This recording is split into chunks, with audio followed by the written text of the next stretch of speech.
Atmosphere में moisture यहाँ पर इस सैटेलाइट तस्वीर में आप देख सकते हैं। भारत के अधिकांश इलाकों पर मॉइस्चर तो है, जिसमें मध्य प्रदेश, उत्तर प्रदेश, बिहार, झारखंड, पश्चिम बंगाल, उड़ीसा, छत्तीसगढ़, महाराष्ट्र और यहाँ तक कि साउथ पेनिनसुलर रीजन में और नॉर्थ ईस्टर्न स्टेट्स में भी अधिकांश इलाकों पर मॉइस्चर पहुँचा है। मॉइस्चर मतलब नमी और नमी मतलब बादल। तो इसी नमी के चलते यहाँ पर बादल बनते हैं और बारिश होती है। लेकिन एक पोर्शन है जो अब यहाँ पर क्लियर दिखने लगा है और वो पोर्शन है गुजरात का, कच्छ, पश्चिमी राजस्थान, हरियाणा, पंजाब और उत्तर भारत में जम्मू कश्मीर, हिमाचल प्रदेश।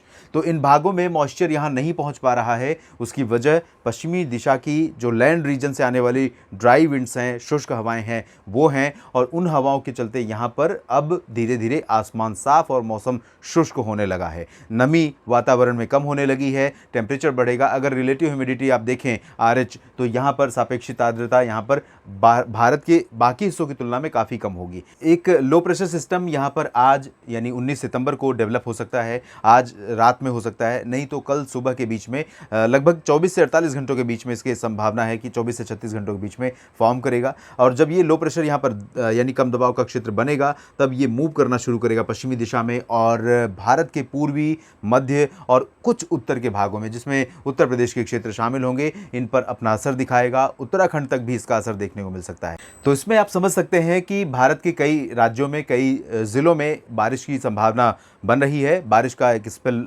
मानसून की विदाई से पहले अच्छा स्पेल देखने को मिल सकता है। हालांकि कहानी बिल्कुल अलग होगी। पश्चिम भारत और पूर्वी भारत की अलग अलग कहानियाँ होंगी, क्योंकि यहाँ पर बिल्कुल अलग हवाएं होंगी, यहाँ पर बिल्कुल विपरीत दिशा की हवाएं होंगी। और इन्हीं हवाओं के प्रभाव से अगर आप देखें तो चाहे वो मेघालय हो, असम हो पूर्वोत्तर भारत में, या फिर नागालैंड, ये 3 राज्य ऐसे होंगे जहाँ पर मूसलाधार वर्षा लगातार 24 घंटों तक, अगले 24 घंटों तक देखने को मिलेगी। और मिजोरम में भी यहाँ पर बारिश होगी, मणिपुर, त्रिपुरा में भी कई जगहों पर बारिश होगी, लेकिन यहाँ पर हल्की वर्षा हो सकती है। अरुणाचल में भी बारिश होने की संभावना है, लेकिन बहुत हैवी रेन नहीं होगी। उप हिमालय, पश्चिम बंगाल, सिक्किम, सिलीगुड़ी, जलपाईगुड़ी, दार्जिलिंग और गैंगटोक, ये जो मेजर पोर्शन है, मेजर सिटीज़ हैं, जो कह सकते हैं कि पॉपुलर हिल स्टेशंस हैं, पॉपुलर पर्यटक स्थल हैं, यहाँ पर लोग बड़ी संख्या में, बड़ी तादाद में देश और दुनिया से घूमने के लिए आते हैं। तो यहाँ पर मौसम मिला जुला रहेगा। सिलीगुड़ी, जलपाईगुड़ी में कई जगहों पर बारिश होगी, सिक्किम में, गैंगटोक में बारिश हो सकती है, लेकिन इंटेंसिटी बहुत ज़्यादा नहीं रहेगी। गंगेय पश्चिम बंगाल के क्षेत्रों में अगर देखें तो यहाँ कई शहरों में वर्षा होने के संकेत हैं और ये बारिश का सिलसिला न सिर्फ अगले 24 घंटों के दौरान दिखाई देगा, बल्कि इसके बाद भी दिखाई देगा, यानी कि 20 सितंबर के बाद भी यहाँ पर बारिश देखने को मिल सकती है। बिहार और झारखंड के भी अधिकांश शहरों में वर्षा होने के संकेत हैं। रांची, जमशेदपुर और डाल्टनगंज में बारिश होगी। दुमका, देवघर समेत उत्तरी इलाकों में कम वर्षा होगी। इसी तरह से भागलपुर, किशनगंज, अररिया, पूर्णिया, खगड़िया, सुपौल और किशनगंज, दरभंगा, पटना और आसपास के इलाकों में बारिश होगी। चंपारण में, पश्चिमी पूर्वी, मधुबनी, सीतामढ़ी, इन भागों में भी बारिश हो सकती है।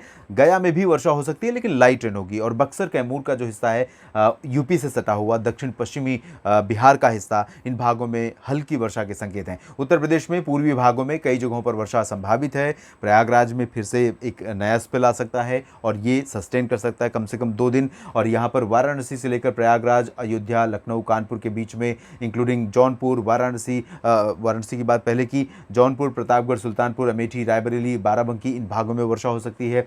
सीतापुर और बहराइच में भी बारिश हो सकती है। गोरखपुर, देवरिया और कुशीनगर में भी बारिश हो सकती है। पश्चिमी उत्तर प्रदेश में अगर देखें तो सिर्फ झांसी में वर्षा होने के संकेत हैं और बाकी जगहों पर जो वेस्टर्न रीजन है, इसमें बरेली के पूर्वी हिस्सों में और आसपास के कुछ इलाकों में बारिश हो सकती है। बाकी जगहों पर पश्चिमी दिशा की हवाओं का असर रहेगा। ये सीधा शार्प अंतर जो आप देख रहे हैं, क्लियर, इस तरह का क्लियर आप देखिए जैसे किसी ने ये लाइन खींच रखी हो। इतना सटीक अंतर आमतौर पर देखने को नहीं मिलता, लेकिन क्योंकि हवाएं यहाँ से पश्चिमी वाली पहले से ही इंटेंसिफाई होने लगी हैं, इसलिए आपको अंतर दिखाई दे रहा है और इस तरह का अंतर रहेगा। उत्तराखंड में बारिश हो सकती है, शिमला में भी बारिश होगी। बाकी वेस्टर्न हिमालयन रीजन पर, जम्मू कश्मीर में श्रीनगर, गुलमर्ग, काजीगुंड, पहलगाम और जम्मू, कटरा, उधमपुर समेत तमाम जगहों पर मौसम साफ रहेगा। अगर आप माता वैष्णो देवी के दर्शन के लिए निकले हैं जम्मू कश्मीर में, जम्मू में, तो यहाँ पर आपको क्लियर वेदर दिखाई देगा। दोपहर के समय थोड़ी गर्मी रहेगी टेम्परेचर बढ़ने की वजह से, लेकिन रात में ठंडी रहेगी यहाँ पर। तो अगर आप जाने की तैयारी कर रहे हैं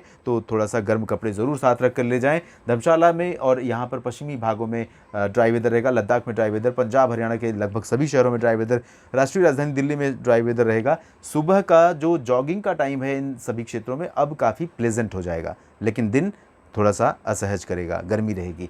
राजस्थान में भी ये हाल रहेगा। पश्चिमी एमपी में भी लगभग सभी जगहों पर ड्राई वेदर रहेगा। उज्जैन, धार और इंदौर, मंदसौर, खरगोन को छोड़कर बाकी जगहों पर ड्राई वेदर।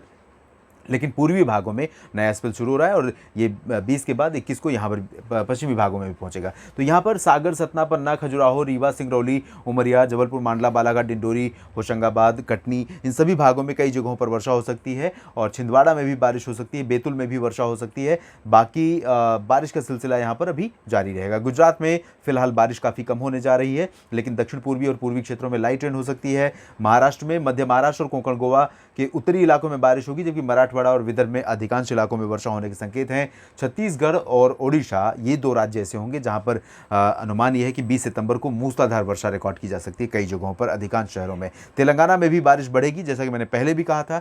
यहाँ पर कई शहरों में मध्यम से भारी वर्षा हो सकती है। गुलबर्गा में कुछ इलाकों में तेज बारिश हो सकती है, यानी कर्नाटक के उत्तरी आंतरिक शहरों में कहीं कहीं पर बारिश बढ़ सकती है, लेकिन बहुत लंबे समय तक टिकेगी नहीं। उत्तरी तटीय आंध्र प्रदेश के शहरों में कलिंगापट्टनम, विशाखापट्टनम समेत तमाम जगहों पर वर्षा के संकेत हैं। रायलसीमा में ड्राई वेदर रहेगा। दक्षिणी आंतरिक कर्नाटक, तमिलनाडु और केरल के शहरों में लाइट रेन के आसार दिखाई दे रहे हैं अगले 24 घंटों के दौरान। और उसके बाद दोस्तों सितंबर बीतेगा, फिर 20 दिन का इंतजार करना होगा और फिर साउथ पेनिनसुलर रीजन के तमाम इलाकों में, केरल, तमिलनाडु, पुदुचेरी और आंध्र प्रदेश के दक्षिणी तटीय इलाके और रायलसीमा में उत्तर पूर्वी मानसून का असर शुरू हो जाएगा। तो देश का मिनी मानसून कहा जा सकता है उसको, और वो यहाँ पर आता है, इम्पैक्ट डालता है। कई इलाकों में बारिश के साथ बाढ़ की गतिविधियाँ भी यहाँ पर देखने को मिलती हैं। तो अब चैलेंजिंग सिचुएशन इन भागों में आने वाली है। फिलहाल इस वीडियो में इतना ही। आप बने रहिएगा मौसम तक चैनल के साथ, मौसम का हर अपडेट आप तक पहुँचाते रहेंगे। धन्यवाद।